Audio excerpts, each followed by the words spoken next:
Well, abortion has been, restrictions have been happening at the state level. And in Virginia, ever since Roe, we've been working on legislation that tries to protect both the unborn child and also the woman who makes a decision that maybe I wouldn't make, but we don't want her to sacrifice her life while she's taking the life of an unborn, right? We're already losing one. Let's not lose two. So we've done things in Virginia, like pass safety standards for the facilities to say they ought to be like another surgical center.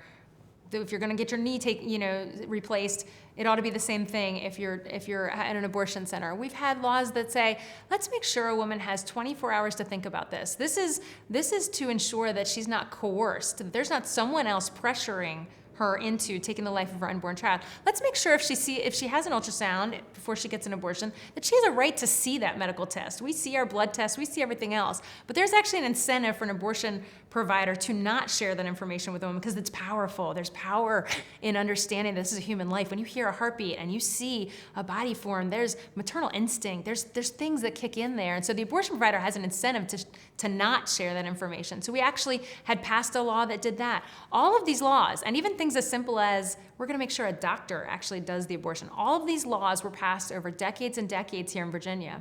And unfortunately, with a new change in the General Assembly, a new majority of folks who are pro-abortion minded, who have been paid by the abortion industry during their campaigns, they walked in and stripped all of that away. And so in Virginia, there is very little protection for the unborn child. There's virtually no informed consent and protection for the woman that enters an abortion facility.